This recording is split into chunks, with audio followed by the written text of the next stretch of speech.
Bom dia a todos e obrigada por aguardarem. Sou Beatriz Silva, gerente de Relações com Investidores da Espaço Laser, e hoje estamos aqui para apresentar os resultados do terceiro trimestre de 2024, que foram divulgados ontem ao mercado. O release e o ITR já estão disponíveis na CVM em nosso site de RI. Informamos a todos os participantes que essa videoconferência e os slides estão sendo transmitidos pela internet através do site www.ri.espacolaser.com.br, onde a apresentação também já está disponível para download. Durante a sessão de Q&A, as perguntas poderão ser feitas através do botão levantar a mão ou raise hand. Se a sua pergunta for respondida, você pode sair da fila clicando novamente no mesmo botão. As perguntas também podem ser realizadas clicando no botão de Q&A no inferior da tela. Mas caso a sua pergunta não for respondida durante a teleconferência por conta do tempo, enviaremos a resposta por e-mail. Antes de prosseguir, gostaríamos de esclarecer que eventuais declarações que possam ser feitas durante essa teleconferência, relativas às perspectivas de negócio da companhia, projeções e metas operacionais e financeiras, constituem-se em crenças e premissas da diretoria da Espaço Laser, bem como informações atualmente disponíveis para a companhia. Considerações futuras não são garantia de desempenho, envolve riscos, incertezas e premissas, pois se referem a eventos futuros e, portanto, dependem de circunstâncias que podem ou não ocorrer. As condições econômicas gerais da indústria e outros fatores operacionais podem afetar os resultados futuros da empresa e conduzir a resultados que diferem materialmente daqueles expressos em tais considerações. Participam hoje da teleconferência Magali Leite, CEO da companhia, e Fábio Tikawa, CFO e diretor de Relações com Investidores. Gostaria de passar agora a palavra para Magali Leite para dar início à apresentação de hoje. Por favor, Magali, pode prosseguir. Obrigada, Bia. Bom dia a todos e agradeço a presença em nosso call de resultados referente ao terceiro trimestre de 24. Hoje iremos iniciar a apresentação falando dos principais destaques do período. Encerramos os primeiros 9 meses do ano mantendo a consistência nos principais indicadores operacionais e financeiros da Espaço Laser, período que foi marcado por importantes realizações e avanços estratégicos em diversas frentes do nosso negócio. Indo para o slide 4, mantendo o compromisso com a nossa estratégia de expansão, realizamos a abertura de 9 franquias no Brasil no terceiro trimestre. No acumulado de 12 meses, já realizamos a abertura de 35 franquias, encerrando o período com 242 franquias. No consolidado, encerramos o trimestre com um total de 870 lojas no grupo, sendo 804 lojas no Brasil e 66 na América Latina, evoluindo ainda mais em termos de capilaridade, que segue sendo um dos nossos diferenciais competitivos. Vale ressaltar que nos últimos 12 meses já realizamos a abertura bruta de 54 lojas entre todos os países em que operamos, sendo 51 no modelo de franquias, reforçando o nosso compromisso assumido no Guidance para 2024. Indo para o slide 5, vemos que o System-Wide Sales totalizou 406 milhões no trimestre, com um crescimento de 4% em comparação ao terceiro TRI de 23, e no acumulado as vendas atingiram 1,2 bilhão, ganhos de 2%, impulsionados pela abertura de lojas no período e pelo aumento da venda média por loja própria, que reflete tanto o ticket médio quanto a otimização do mix em áreas do corpo com maior valor agregado. Já o indicador de vendas nas mesmas lojas, o Same-Store Sales, apresentou ganhos de 1,1% em relação ao terceiro TRI de 23. Conforme trouxemos no nosso release, essa diferença é atribuída ao fato de que muitas das unidades inauguradas nos últimos trimestres seguem em processo de maturação, considerando uma curva de 2 anos, o que impacta temporariamente o desempenho de Same-Store Sales, especialmente de franquias, enquanto as vendas totais, o System-Wide, se beneficia do crescimento da rede. Passando para o slide 6, continuamos sendo a marca referência em qualidade e satisfação do cliente. Encerramos o terceiro trimestre de 2024 com nota 85 em nosso NPS e no fechamento de outubro, nossa nota do Reclame Aqui foi de 8,4, sendo a mais alta entre os principais players do segmento e mantendo o certificado RA1000, que tem o objetivo de destacar as empresas que possuem excelentes índices de atendimento na plataforma. Além disso, como a gente pode ver no slide 7, temos o orgulho de anunciar que fomos reconhecidos pela 5ª vez consecutiva no Great Place to Work, nos destacando também no ranking da categoria de saúde do GPTW. A gente também recebeu o prêmio do Fincom Awards da MZ, que é dedicado a reconhecer a excelência na comunicação das empresas brasileiras de capital aberto com o mercado. Além disso, a gente também recebeu o selo pela Equalweb como uma empresa promotora de impacto e amiga da inclusão digital, destacando o nosso papel na inclusão e no apoio de comunidades que necessitam de mais acessibilidade. Fomos também reconhecidos pela FIA Business School com o prêmio de lugares mais incríveis para trabalhar. Em nossa primeira participação, entramos para o ranking de empresas com melhores práticas de gestão de pessoas. Por fim, no slide 8, conforme nossas últimas divulgações, seguimos na jornada de aprimoramento de governança. Em julho, anunciamos a eleição do Fábio Tikawa, que está aqui comigo para os cargos de diretor financeiro e de relações com investidores. Em setembro, contratamos um diretor para liderar toda a frente de franquias, com o objetivo de impulsionar a expansão e fortalecer esse modelo de operação. E, por último, anunciamos em outubro a eleição da Ana Zamper como conselheira independente do nosso Conselho de Administração, para agregar sua experiência, especialmente nas frentes de tecnologia e digital, onde ela já atuou por mais de 30 anos como executiva. Esses foram os destaques operacionais do trimestre. Com isso, encerra essa primeira sessão e gostaria de passar agora para a análise de nosso desempenho financeiro, que vai ser conduzido pelo nosso CFO, Fábio Ichikawa. Obrigado, Magali. Indo para o slide 11, entregamos 318 milhões de receita bruta e atingimos 1 bilhão já no acumulado do ano.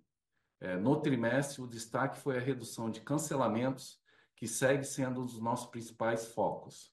Essa iniciativa resultou em uma redução relevante, com queda de 8% no trimestre e 12% no acumulado do ano, refletindo nossos ganhos de eficiência nessa frente. No início do trimestre, realizamos uma reestruturação na área de cobrança, envolvendo pessoas, liderança e melhorias de processo. Agora, a equipe atua de forma mais intensiva com os clientes inadimplentes, com o objetivo de reforçar ainda mais a redução nos cancelamentos. No slide 12, a receita líquida totalizou 238 milhões no trimestre, com crescimento de 1,4% em relação ao 3T23, beneficiada pela redução significativa nos cancelamentos. No acumulado, os ganhos foram de 3%, atingindo 761 milhões de reais. No gráfico à direita, o lucro bruto atingiu 80 milhões no trimestre, com ganhos de 2% e margem bruta de 34%. No acumulado, o lucro bruto atingiu 284 milhões, com crescimento de 10% e margem bruta de 37%. A melhora na rentabilidade reflete o resultado positivo dos projetos de ganho de eficiência operacional implementadas nos últimos períodos, especialmente nas linhas de pessoal, aluguel e comissões de cartão de crédito. Importante mencionar novamente que, conforme detalhamos no release de resultados, desde o primeiro trimestre de 2024, foram realizadas reclassificações em nosso DRE, com o intuito de seguir as melhores práticas de mercado.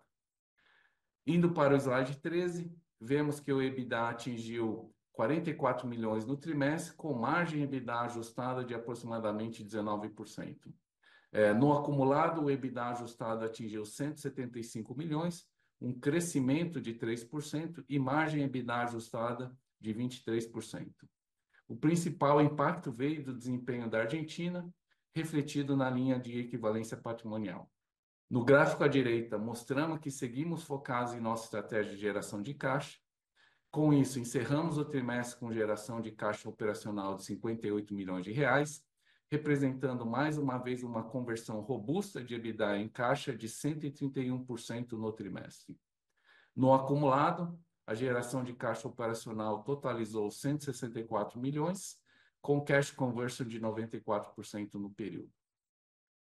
Indo para o slide 14, podemos observar uma sólida geração de caixa no período, com redução de CAPEX devido à nossa priorização de expansão via franquias e uma redução nos custos de financiamento e despesas com juros, fazendo com que tivéssemos uma geração de caixa livre de 25 milhões no ano de 2024.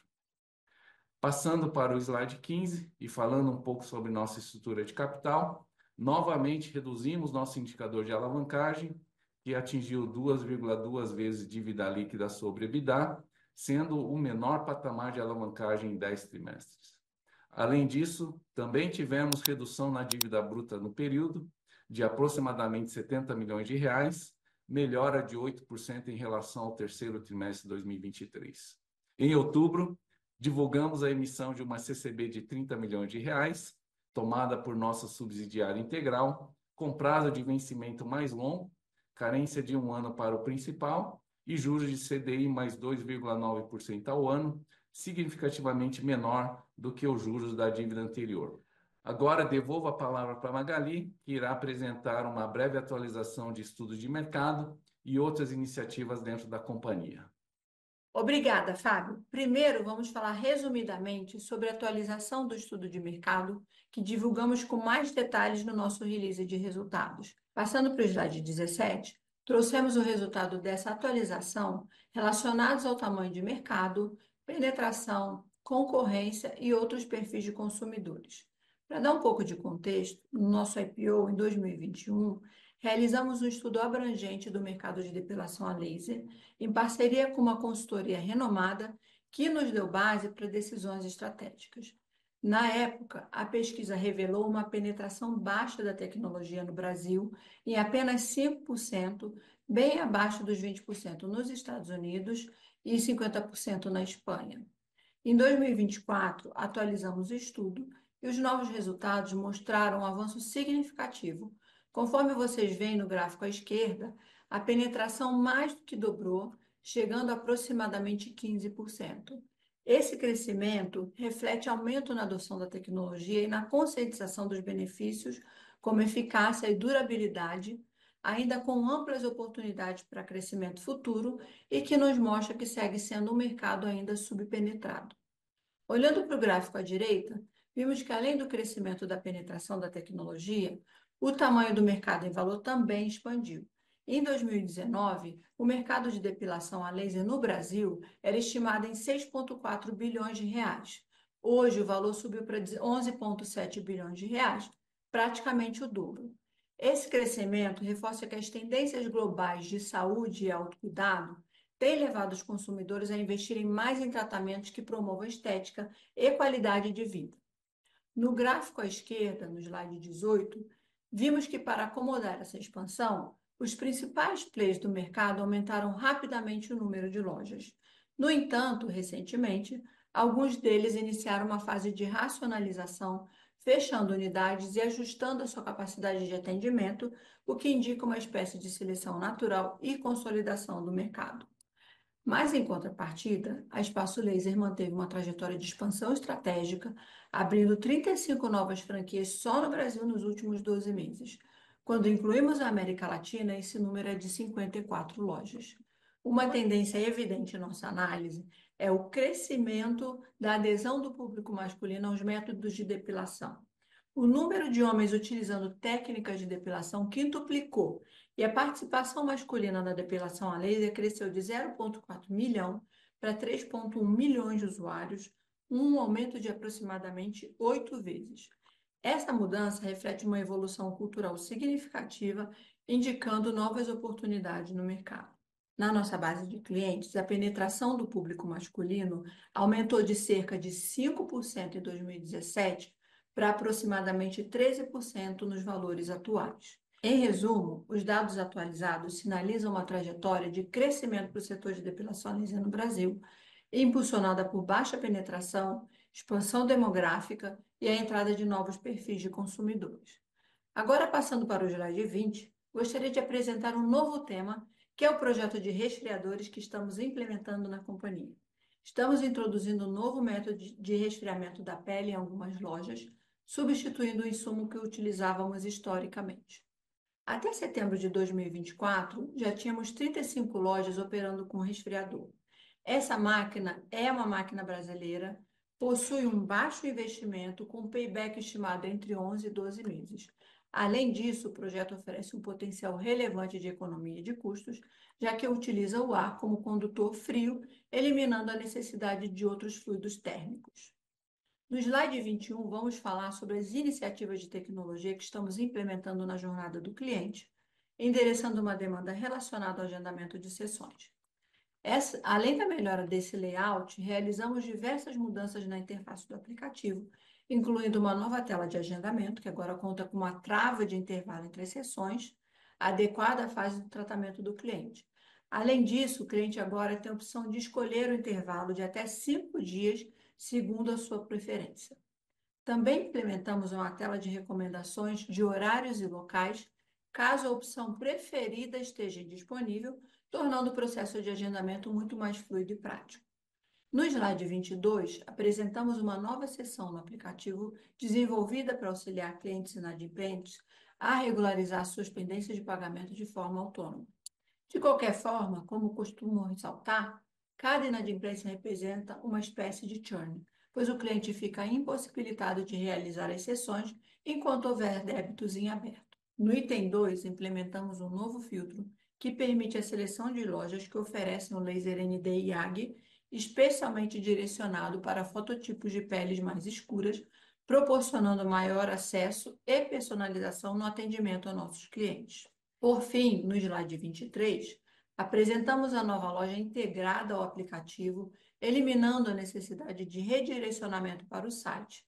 Implementamos um novo formato de visualização da agenda e inserimos um push de confirmação de agendamento dentro do aplicativo, automatizando o processo e diminuindo a necessidade de interação com as consultoras, o que vai garantir mais agilidade e conveniência no atendimento.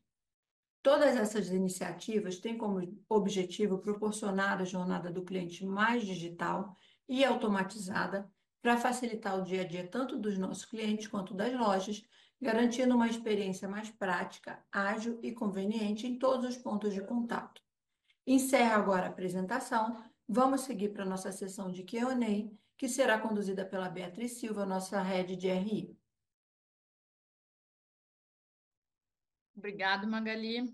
Iniciaremos agora a sessão de perguntas e respostas para investidores e analistas.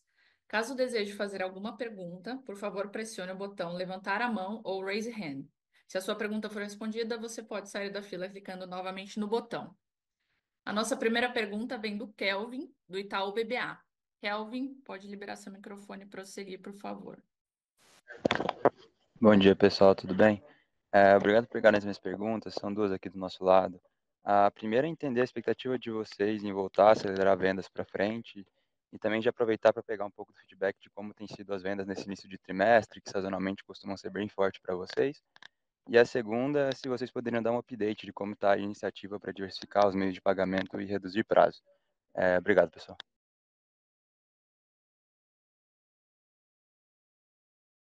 Oi, Kelvin, bom dia. Aqui é a Magali, obrigada pelas perguntas. A gente está tendo um quarto tri, apesar de ter só um mês, né? Está sendo bastante importante para a gente em termos de venda. Você sabe que a gente tem as principais campanhas promocionais concentradas agora entre outubro e novembro. A gente se preparou muito para esses últimos meses do ano.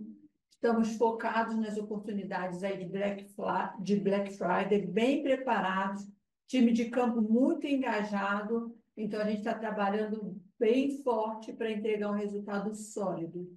A gente vai continuar aí trabalhando nessa contínua busca por eficiência em todas as frentes no longo prazo, né?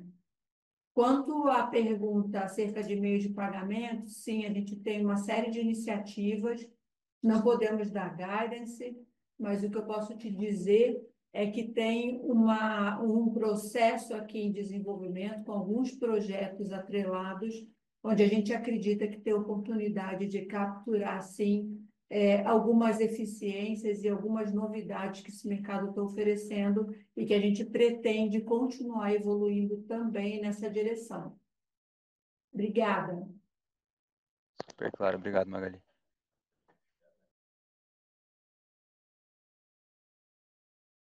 A nossa próxima pergunta é do Eduardo de la Penha, da Alice Investimentos. Eduardo, pode seguir com a sua pergunta. Obrigado. Primeiro, parabéns pelo resultado, Magali e time, pelo foco na geração de caixa aí, mesmo com aumento de rentabilidade. E a minha pergunta é, bom, primeiro, obrigado pelos detalhes que vocês colocaram aí com relação à competição e o mercado. e a gente viu que vocês continuam expandindo o número de lojas, enquanto que a competição está retraindo, né? Então, certamente é um ganho de share no período. A minha pergunta é: vocês começam a perceber essa dinâmica, né, de menor competição, enquanto vocês continuam expandindo, também em capacidade de preço?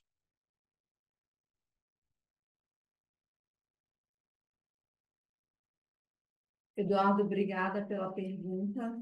Sim, é fato. Esse movimento contrário da concorrência à nossa expansão, ele é bem nítido.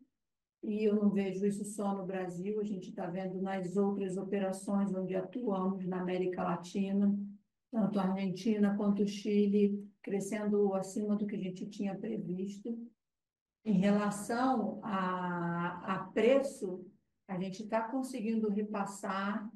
Tivemos um aumento de ticket médio aí de aproximadamente 16% quando a gente compara com o início do ano. Fizemos um processo de reajuste faseado desde junho até setembro, focado em áreas do corpo com maior valor agregado.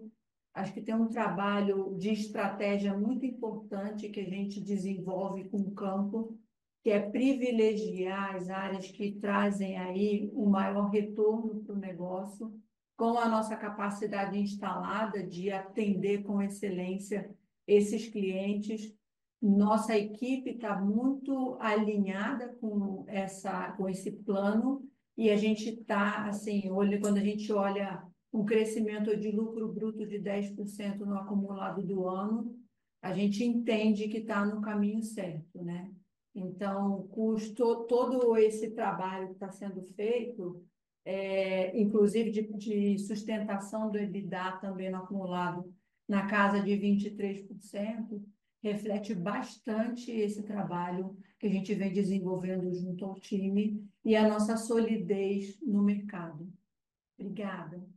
Perfeito, muito obrigado. Se eu puder fazer mais uma pergunta, a gente vê que ainda tem espaço na companhia para uma otimização da questão fiscal.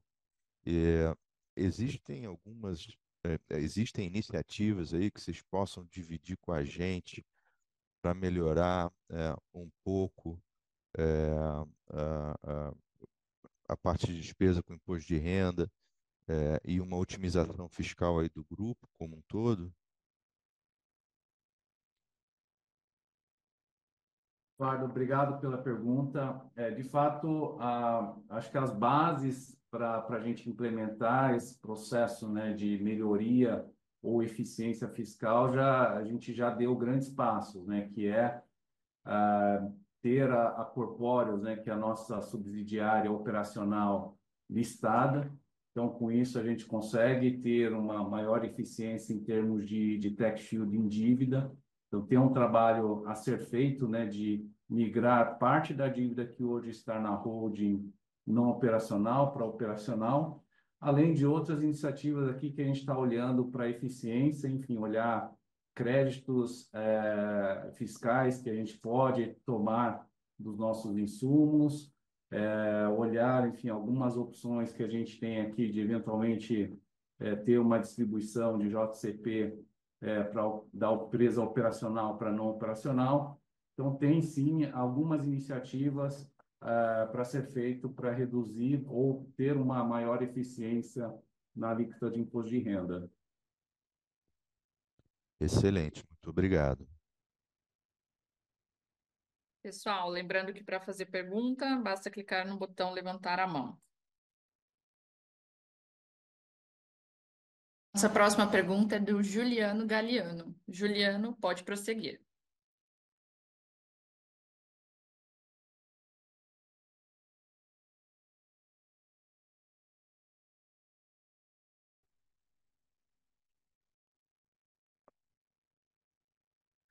Bom dia, pessoal. Obrigado. Eu queria entender um pouco de onde vem a redução das despesas com vendas. Eu vi aqui que teve um impacto bastante significativo nesse ano e o que que é espaço aí para diminuição disso ou aumento para os próximos anos.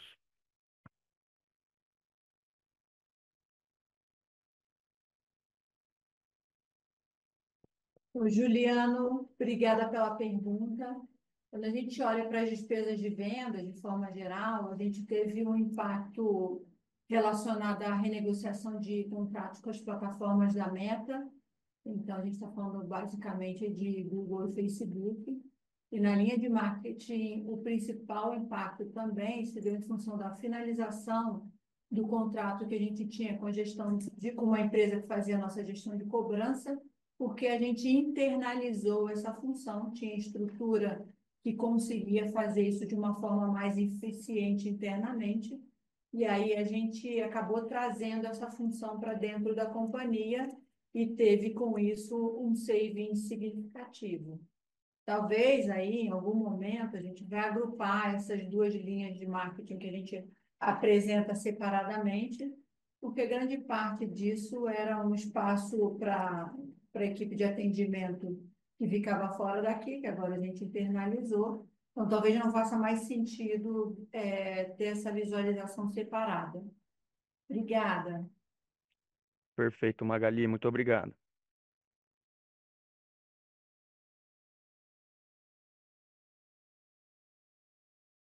Pessoal, sem mais perguntas, então encerraremos agora a sessão de perguntas e respostas. Gostaria de passar agora para a Magali Leite para as considerações finais. Bom, gente, obrigada por participarem da nossa conferência. A companhia reafirma a nossa gestão muito robusta em termos de estrutura de capital, conversão de caixa, trabalho muito forte na linha de cancelamento, a gente reduziu aí mais de 8% quando a gente compara no trimestre, uma forte geração de caixa, portanto. Estamos há 10 trimestres consecutivos reduzindo nossa alavancagem. Acabamos de fazer uma nova dívida com um custo que está muito mais alinhado com o que a companhia tem apresentado de resultado. Dívida essa que tem um prazo mais longo, que tem um prazo de carência. Então, nosso custo de capital continua reduzindo, apesar do aumento da Selic. Nosso EBITDA continua forte, na casa aí de 23% no acumulado. Então, é isso. Nosso trabalho muito forte aqui em termos de desalavancagem com aumento de rentabilidade do negócio e um resultado aí muito alinhado com o que a gente vem desenvolvendo em termos de estratégia e que vem tendo uma aderência muito forte do nosso time. Estamos muito coesos e muito animados, inclusive com o fechamento aí do ano, porque a gente está vendo a repercussão de todas essas ações, de todos os nossos planos sendo efetivamente executados, com resultados significativos sendo apresentados ao mercado. Muito obrigada. A teleconferência da Espaço Laser está encerrada. Agradecemos a participação de todos e tenham um bom dia.